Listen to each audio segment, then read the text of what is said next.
Hello everyone, welcome to the 152nd video of the Spiritual Brainstorm. In this video I'll be commenting again on some videos of Michael Levin, which I really enjoy listening to.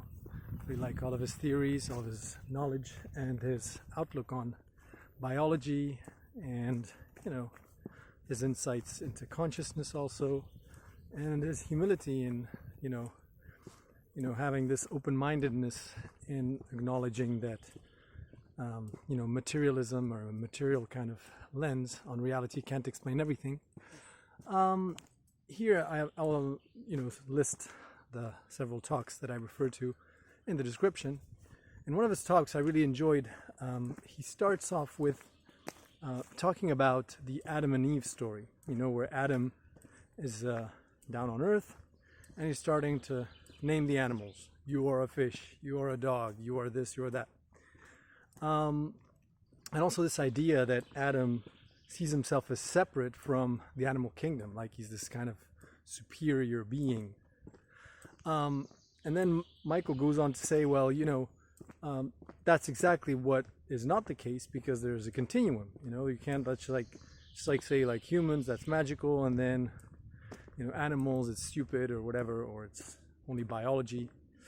And I actually have a bone to pick with that, because the story of Adam and Eve is, how the universe evolves.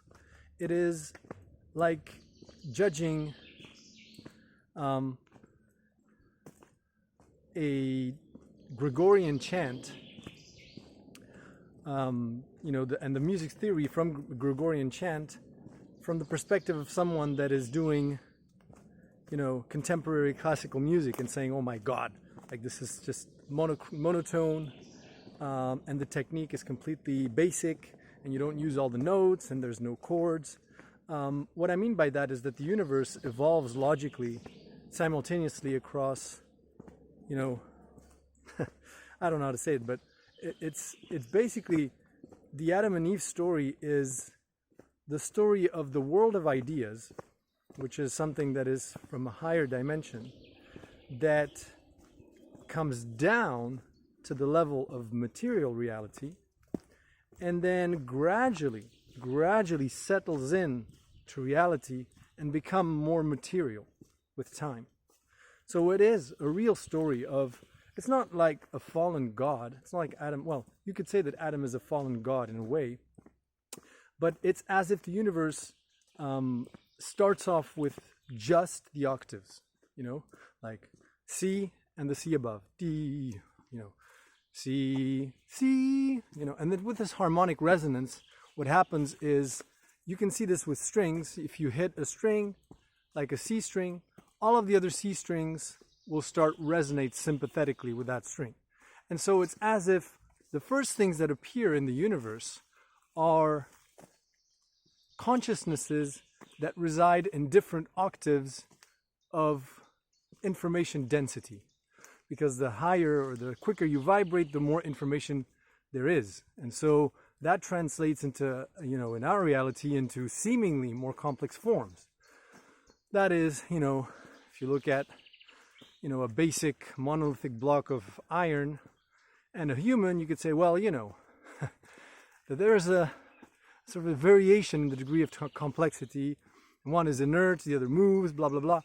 But that's just like comparing something that vibrates very slowly, and you think nothing's happening because when you look at it, it just goes like really slow. And then something that oscillates super quickly, and you're like, whoa, there's a lot of movement, there's a lot going on there. But so the universe, because of the system, because it is made of vibrations initially, the first thing that emerges are those octaves. But there's no bridge, there's no notes between in the beginning.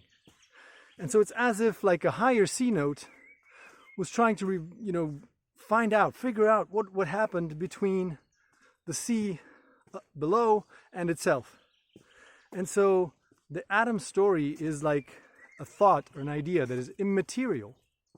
There's in this Garden of Eden that takes a bite of materialism, the apple of knowledge, the forbidden fruit, and then is plunged into materialism.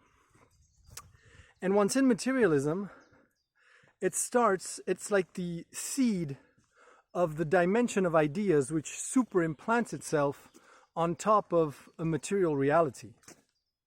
And from the moment that Adam came into the Garden of Eden, you can see that the effect of his coming to the garden. Like, you look around you and you can see human ideas everywhere that have shaped the material reality and gave them a material form. Now, in the dimension of ideas, the thing is, ideas, because it's an immaterial dimension, ideas appear as quickly as you think about them. Just close your eyes now, think about anything, and you'll see that in your mind, that idea will take form instantly.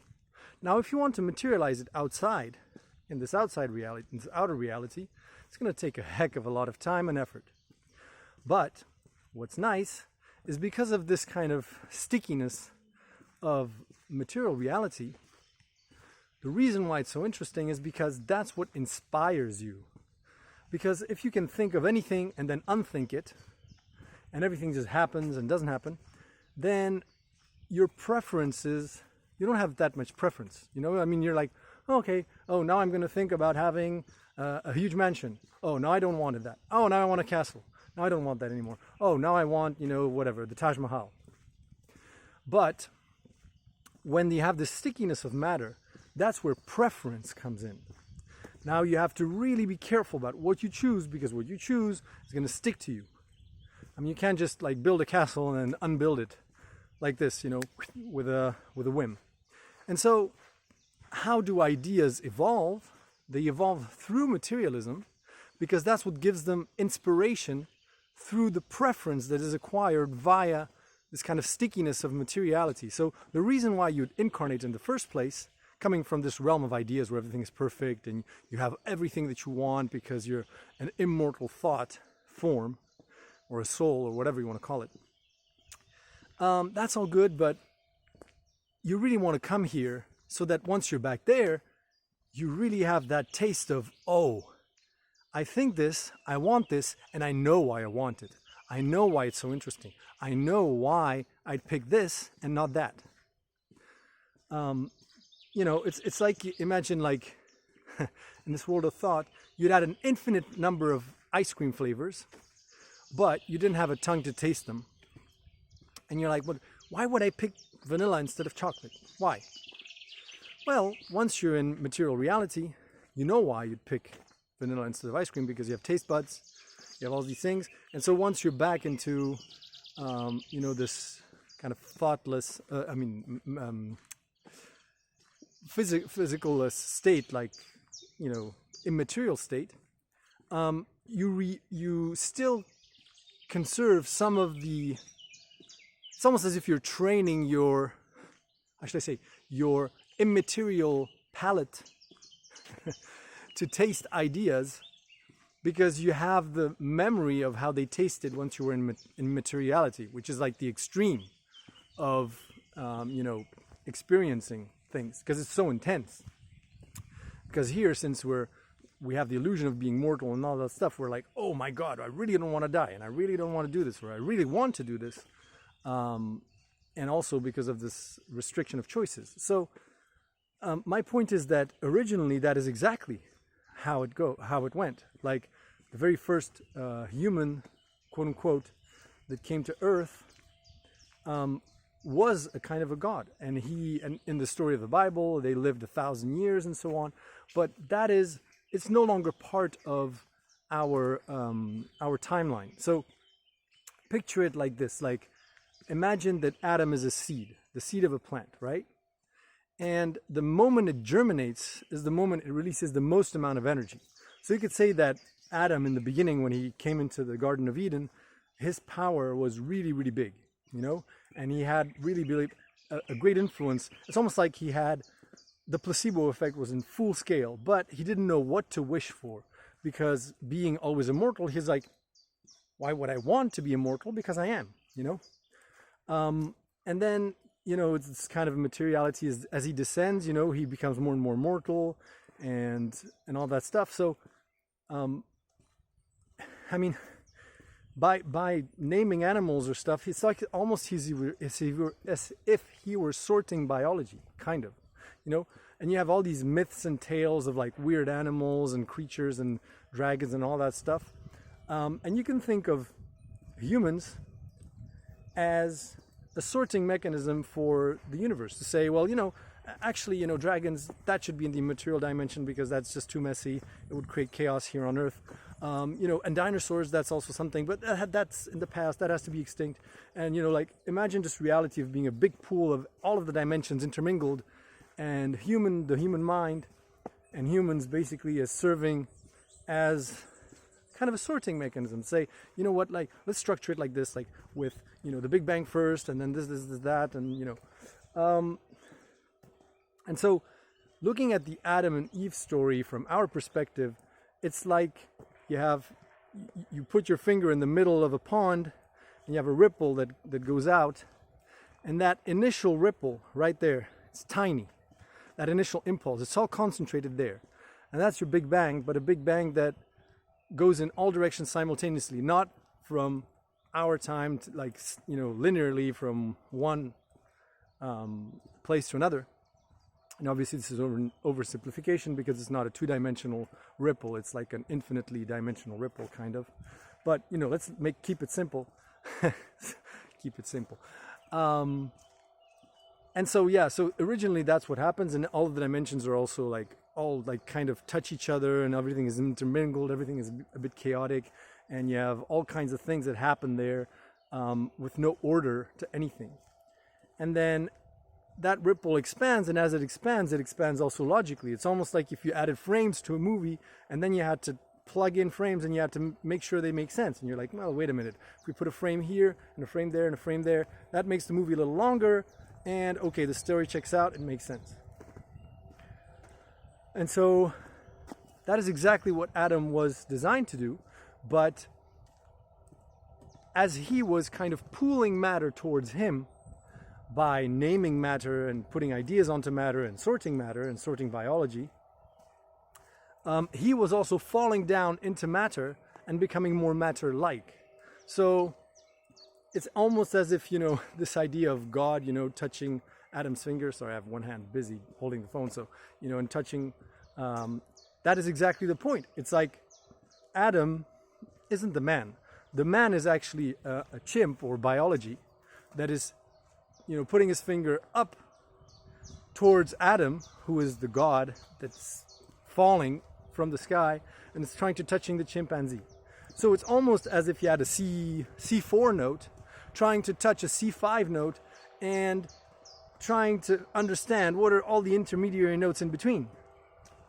And that's your story of evolution, linear time, space, all of that explanation. But that stretches out like an accordion. And obviously from our vantage point, when you look back, because the ripple expanded, we look, you know, where the ripple is, and you're like, oh yeah, it's evolution, this, that, whatever. No. You have to go back to the initial state of that ripple, where everything was intermingled, and where you only had those few notes. There's some noise there. I'm going to go head back in the other direction. Where you only had a few notes to work with, and they appeared instantly because of this resonance kind of system, and then you reverse engineer from there, you know.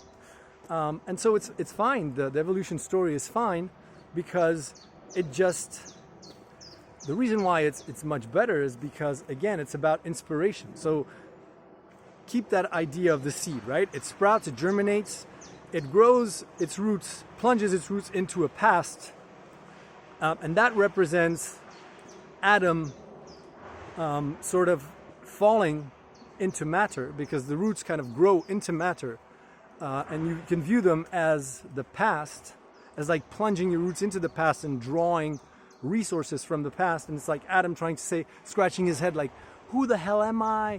What are my origins? And you know, you plunge your roots into believing you're a fallen god, and then you plunge your roots into, you know, the evolutionary story, and you can draw more resources from that. And so that's where your biggest root is going to go. But it's no more true than any other story. It's just, you have to think of it like really from almost a utilitarian kind of perspective, where the roots of the plant grow where it can draw most resources that are more interesting for, you know, its own development and growth. And so the way that Adam and all of, you know, the successors of ideas materialized thought forms that came into this dimension, the way that we've kind of sorted out the past and reverse engineered the past, is something that is instrumental and important to us. The way that we develop in this, the way that we interact with reality, and that the evolution story is just one potential explanation. And you have many others. I mean, you have many people that are saying, oh, but we're a hybrid between an alien race and, you know, chimpanzees, or we've been created by aliens, or whatever. And those stories are no more true than the evolution story. They're also just one route just going in another direction. And you just should think about, rather than judging these different stories by saying which one is true, think of it rather as, what does that mean for us, for our future development? And that's the same for a plant. Like if you look where it grew its roots, you wouldn't say, well, that root is true and that root is false. You just look at, okay, it draws this kind of resources from there, and that's more interesting because it will be able to grow more, you know, leaves, or more this, or more better fruits, and that's why it's better. Not like there's no objective way of measuring this here in this case. And I think I'm going to make this a series because I had like a shit ton of points that I wanted to touch upon, and I've only touched one. It's already 16 minutes. Jesus Christ. So how should I say this? So Adam, and then obviously there's the future. There's this idea of your plant and you grow into the future, and when we look at our present, we're looking at the stem. So it's almost like we're the stem, and then the leaves is and the flowers and the fruits and all that stuff. They represent like almost doubles of ourselves that we send into the future, and we send them sometimes to die, sometimes to have weird experiences in a non-physical dimension, and then that comes back to us via some form, you know, like some form of wisdom, which is why we can feel some, like an urge to do something rather than something else, or, you know, feeling like we're in danger, or we should really, you know, go towards that kind of, I don't know, studying a certain subject or changing careers or whatever. But just by looking at the stem, and you don't look at the roots, or you don't look at the leaves and the branches and all that stuff, you can't learn very much from a plant. And so we're stuck, our consciousness as a human, we're stuck at this like almost this one slice that's always in this internal present. But we have roots that go into the past. We have leaves that branch out into and branches that branch out into the future that they're not consciously aware of. And so it's really hard to have a sort of a global outlook on this. But let's just say that Adam, from its fall, it's like a seed that falls into materiality. It is trying to grow back into and pierce that dimension that it left, the immaterial dimension from where it came, just like a seed tries to grow to the same height as the tree that produced it, you know? So that's the whole idea, you know? So you do all of the work of you fall down from the C5 or C6 into C4 or C5, and then you work your way up back to C6 where you came from. And what's nice is that once you come there, well, you have many more notes to play with. So that comes back to the very first thing I said, is that we're here to experience materiality as an inspiration for what we do next, you know? It's almost like you're kind of like preparing. Okay, let me give you this image. It's almost as if from this dimension, you're preparing the toys you'll be able to play with once you're out of the body, once your body dies. It's like everything you think, everything you experience, all of the things that you prefer, all of your wants and all that stuff. It's almost like things that you push towards an immaterial dimension that you can then play with because now you have much more inspiration. And, anyways, so that's the first thing I wanted to touch on. All right, next point. There's this allegory of the Plato's cave, where you have these people that are living in darkness, and they're looking at a wall, and on the wall there are like shadows that are moving, and those shadows are but a projection of something that's happening outside the cavern.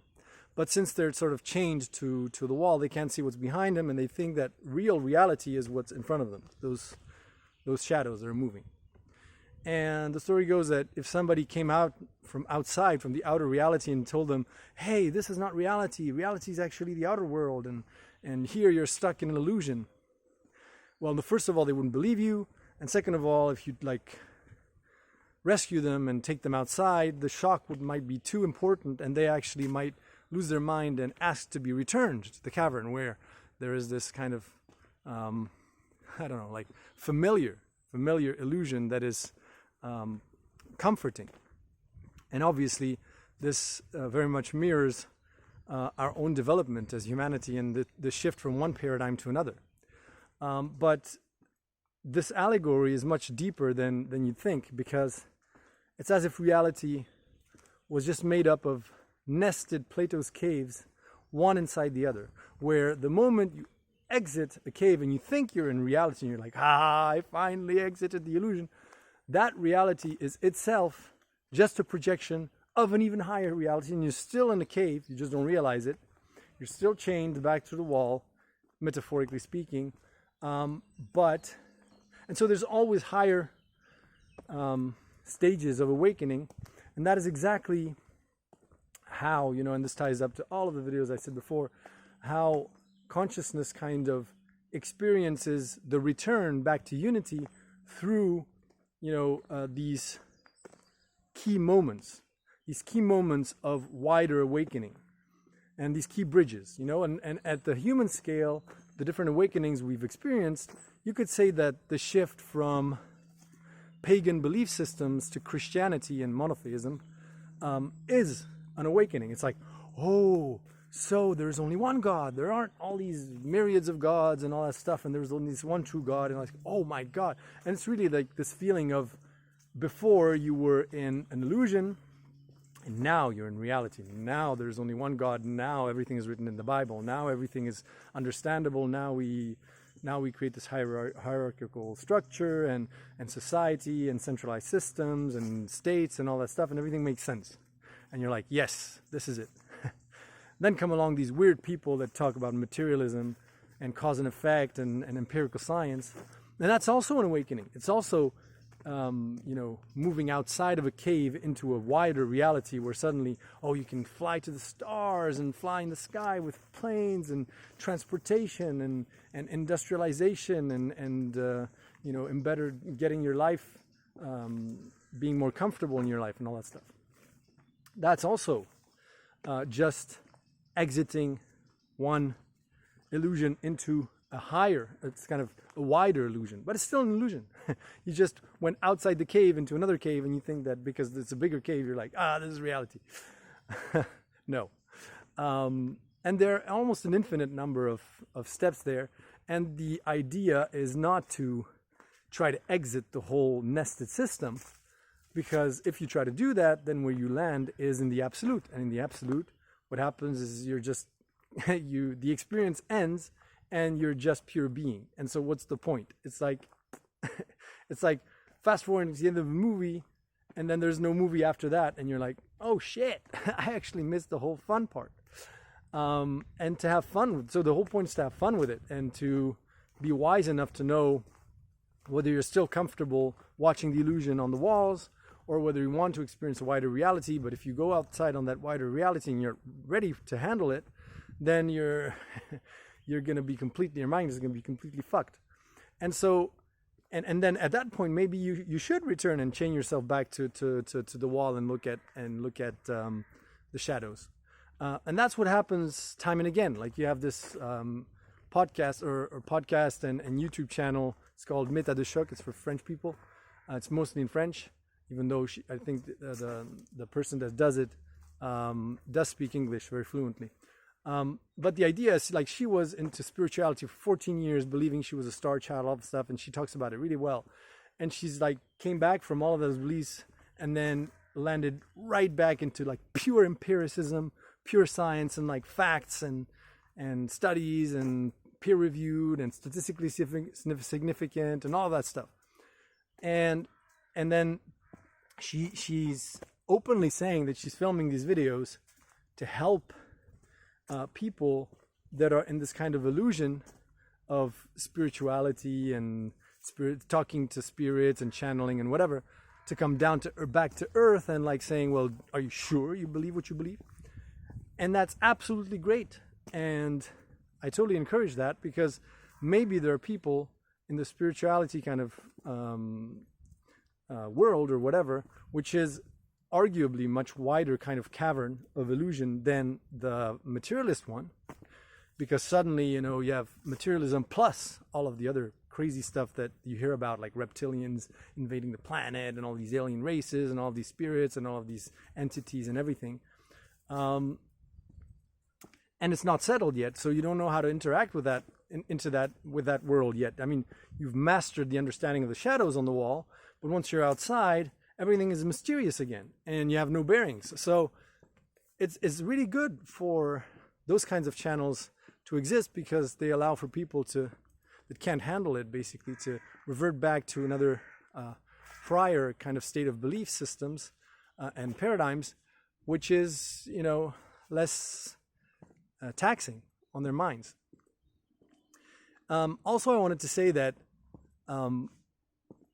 these paradigm shifts and these caves, some people and some cultures, it's almost as if they prepare or they create a kind of a, how should I say, like they carve out in infinity different caves in that infinite realm, or like they create artificial boundaries, almost like a shell, like the shell of an egg. So typically, if you read some of Plato's writings, I mean, he apparently wrote a lot about Atlantis and being there and experiencing crazy, wild stuff. And that is believed, from our perspective today, as just fairy tale. But nobody was alive at that time to know what that person was actually experiencing. And if you've listened to what I've just said before, with this expanding ripple, Plato lived in a time where that ripple was at a certain stage of evolution, and so he could have been in touch with a kind of reality where dimensions mingled in a certain way, which wasn't as orderly, nice and orderly and sorted as the way that it's arranged today, with our paradigm and our way of sorting reality and making clear distinctions between different levels of reality and dimensions. And so all of their ideas of the Greeks, we find out today in science that the Greeks had many insights that we don't understand how they could have, like this idea of the atom, atoma, which is the essence, like this unit for matter. That matter is made up of all of these, the smallest unit possible. The fact that the Earth was round, and so many other things, and geometry. And also Plato's, world of ideas that is kind of abstract and all that stuff. But understand that what they've done, in my mind, is that they've created a sort of an outer boundary or shell into which humanity could then grow. Almost like if they've created sort of a womb for the human civilization to grow into or towards, and then expand beyond. So obviously we've gone way beyond what the ancient Greeks were thinking, and many of their thinking was also like debunked totally by science. They had also weird beliefs, obviously, that were totally not empirically tested and verified. But what's interesting is that their belief system is almost like a sort of a shell, or sort of like a boundary between two levels in this sort of cave system, Plato's cave. Where their worldview is like the exit or the portal between the entry of the cave and the exit and the outer reality, which is where we're living right now. like we've transcended, we've gone through the entrance of the cave that was built by the Greeks from our world of illusion of dark ages, medieval, where we forgot everything and we were chained to the wall and looking at shadows. Then we rediscover the Greeks. We go through that entrance, and then we land in the outer reality, which is enlightenment. Out of the dark ages into enlightenment with, empiricism, science, and whatever. And then we're like, now we see where the source came from. And obviously it was distorted because, of this entrance, and it distorts light, and it's not really reflective of real reality. The Greeks couldn't know, but still they had really great intuition because they saw the entrance of the cave. No. They didn't see the entrance of the cave. They didn't know that the cave was there. They built the cave for humanity to grow into. And it's almost like view humanity as like a baby, and these higher kind of intelligences or whatever that build different stages or different barriers for humanity to grow into in order not to kill ourselves, and so or self-destruct, and so it's almost like there's these paradigms that humanity grows into because it's now mature enough to handle them. Almost like a baby. Like you wouldn't play around with a baby on a highway or on railroad tracks. You like first you keep them really safe, and you keep them on a bed or something soft, and they can't fall over and all that stuff. And then eventually you sort of enlarge reality for them. They can roam a little bit more freely. And so even at the human scale, we've kind of experienced this Plato's cave kind of thing where we thought that the world was mommy, and then the world is not mommy, and then we thought the world was our house, but it's larger than our house, and then we thought the world was our town, but it's not the town, and it's the whole and it's the whole country, and even this realization of distances and countries and the world and other planets, and all of that is like always a new awakening of enlarging your cavern, so to speak, and your illusion of where you think you're living and how big the world is. And that just, again, it's like at the individual we experience that, at the collective level as well. How am I doing for time? 30 minutes? Okay, maybe let's see if I can touch on just another topic. Well, this ties in nicely. So, it's this idea of the weight of the future, or the first attractor, or, so now I was talking about the metaphor of Adam being a seed and comparing it to a tree growing, and it grows simultaneously in the past and the future. But now imagine that there's this big bundle of matter that represents separation from source, from consciousness, that's separated from consciousness. And it wants to find its way back to singularity, to a state of complete and full unity. And the way that it does it, is, now imagine that you have this lump of matter, and there's a tree that grows into it from below, as if it's growing downwards. The tree is growing downwards. So imagine like a big ball of matter, the tree plunges its roots into it, and its stem grows down, and then the corona grows outward, and the corona of the tree represents kind of like little antlers trying to find its way towards the ultimate future, towards the singularity. And it doesn't know initially what is the way back to unity. And it's by seeking or trying to see which direction it should go into the future that pulls it towards unity, towards the singularity, towards oneness, as it's like rescuing matter from its state of separation. And that's what humans are actually doing, right? We are like that, like if you look at a tree, I'm fucking my own mind, sorry. Blowing my own mind while I talk sometimes, and then I just freeze because it's like too much. It's like trying to, run a super HD movie on a 36K modem, and then it's like saturation. Anyway, sorry. So you can think of the sun and all of these different structures as bridges that filter different layers of complexity of the singularity or the ultimate state of unity, which is too complex to comprehend, and so it is filtered down, just like octaves again, for it to be comprehensible. And so it's like asking a single-celled organism to navigate our reality. I mean, it can't. It can't go for a coffee. It can't go to the movies. It can't find a job. It's just not possible. So we reside in a realm where the information density and complexity is really, really big. And, you know, you need to do some stepping up of your consciousness and reaching higher states of oneness in order to navigate more complexity. So basically, and this is also what Michael Levin touches upon, is that because we are this huge collective organism, we can navigate spaces which are, in terms of, like, you know, that for instance, walking on the street and getting run over by a truck might not be very good for the integrity of this body, right? But your individual cells don't know that individually. But as a collective, because they form this kind of unity, they acquire this neat competence of being able to navigate in a much more complex kind of symbolic reality. Your cells, they can navigate, you know, morphological space well and anatomical space well, but they can't navigate this outer reality well.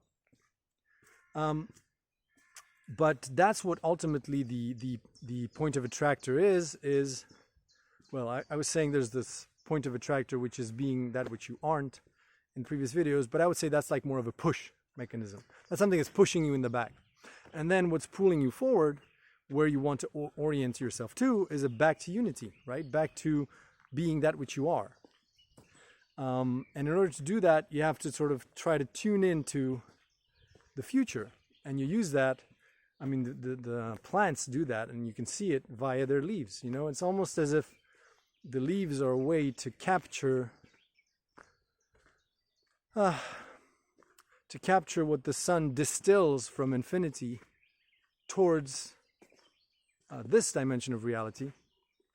It's almost as if, like, the sun is irradiating information constantly from the future and whatever. And then you have these consciousnesses that try to, or matter, basically matter, because plants are also made up of matter. But it's also almost like as if this matter, which is conscious, develops all these mechanisms to try to capture as much as it can these insights from the future and grow towards it, you know?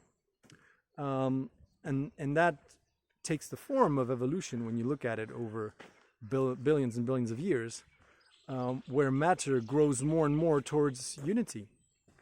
And the form that it takes is life, is plants and whatever. It could have been something else. It doesn't really matter. But it's matter becoming conscious of itself and enveloping itself through consciousness and recreating the state of unity at various scales, you know? So we are a body. We are one scale of unity as matter forming unity. And then if humans harmonize their relationships at a planetary level, then we create like this whole bundle of matter, which is the earth, becomes now spiritualized kind of, because it forms a coherent whole. And so it's almost like if it can think for itself now and move around gradually, be able to move around, escape gravity, escape this, well, I was talking about anti-gravity in the previous video, so you can watch that. Because now its future is not tied to, this dimension. So yeah, I mean, it's this idea of why do we observe evolution? Why is there evolution anyways? And so evolution comes from a pull from the future. That's the only way. It cannot be just like the roots growing into the past. They are only there to ground yourself, basically, and so you don't evolve too fast or in chaotic directions. So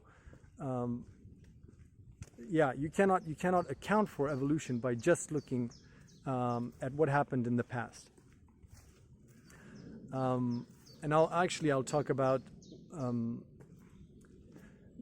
that idea more in depth in the subsequent videos, because Michael Levin talks about these xenobots, which are very weird creatures because, well, I mean, I may as well talk about it now because it's linked to this point, and then I'll finish. These xenobots, which are basically, so if I understood correctly, he took like skin from a frog, cut it off from a growing frog, an embryo, cut off the skin while the cells were still developing, and then just put it in this kind of place where there's still like resources and whatever, where it could survive, and observe what it would do, like that patch of skin. And it could have done a myriad number of things. It could have, like, the cells could have dissolved into their single cell state, so you wouldn't have this kind of global coherent organism. Or maybe they could have even like figured out how to grow a frog, an entire frog again. What ended up happening is they sticked together, but they formed a kind of novel organism which wasn't behaving like skin at all. And it was just like, it found its own way of replicating, and it found its own way of navigating through that space as a collective. And it almost like it also evolved a system for communication. Like it had neurons firing inside of it or something, like some kind of internal messaging system for coordination, which is really, really remarkable. And Michael Levin drives the point that you can't explain that from prior evolution, because those skin cells never experienced that state before, and there's nothing in the frog that tells them this is how you should act, this is how you should reproduce. He even, like, Michael Levin even mentions this original, I don't know how he puts it, but basically to reproduce, what these xenobots, what he calls them, what they do is that they spin around like this patch of skin cells, and by spinning around them, eventually what happens is the skin cells that they spin around, they also form a collective, just like the initial one, and do the same thing. And so this is kind of kinematic replication, I think he called it. And that's really funny because as I was saying, like, the spin from my previous videos, if you were paying attention, the spin is at the center of individualization, or the sense of self. So originally, everything is non-dissociated, so it looks like, everything is just like vibrations or waves on an ocean, and you can't hang on to anything, because if you try to focus on just one wave in the ocean, it just gets lost. You can't hold your attention on that one wave. But if you wrap those waves around themselves in a toroidal fashion, you just type torus on Google, you'll see what a torus looks like. It's this kind of thing where it twists around itself and it goes round and round in a circular motion. And so it spins, the emergence of what I call the first black hole, or the fact that reality is just these self-contained pockets of light that just grow bigger and bigger, with their consciousness raising and raising in terms of unity. And so it's funny to see that these xenobots, to instill this behavior of unity and self, actually spin around these other patches of skin. So it's the spin is, how you give someone the sense that they are, one unity, as opposed to these, separate waveforms, if you will.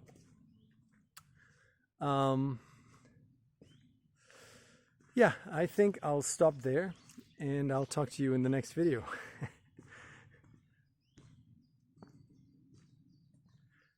All right, and don't forget to like, share, and subscribe.